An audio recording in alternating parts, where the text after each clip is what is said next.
রাজ্যের বাজেট ঘোষণা হয়ে গেল। আপনারা কি আশা করেছিলেন? আমি কি আশা করেছিলাম? যে সামনে ভোট, হয়তো বাজেটে কি থাকবে?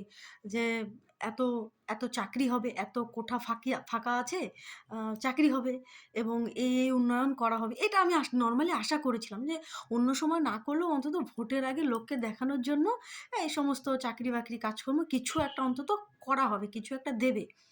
কিন্তু যখন বাজেটটা ঘোষণা হলো এবং বাজেটের লিস্টটা যখন দেখলাম, সত্যিই মানে হাসবো না কি বলবো? কিছু বলার নেই। কারণ আ আমাদের আমি যে আশা করেছিলাম মনে, মনে যে চাকরি বা এসব ভালো কিছু ঘোষণা হবে, সেই আশা করাটাই আমার অপরাধ। আমাকে এর জন্য কঠিন দণ্ড দেওয়া উচিত আমি মনে করছি। সেটা আমি কেন এই সরকারের থেকে আশা করলাম? লক্ষ্মীর ভান্ডার আরও ৳৫০০ বাড়িয়ে দেওয়া হলো। দেখুন, যার যেদিকে ঝোঁক সেদিকেই কিন্তু সে কোপ দিবে। সে বুঝে গেছে যে মানুষের শিরদাঁড়া এখন আর নেই।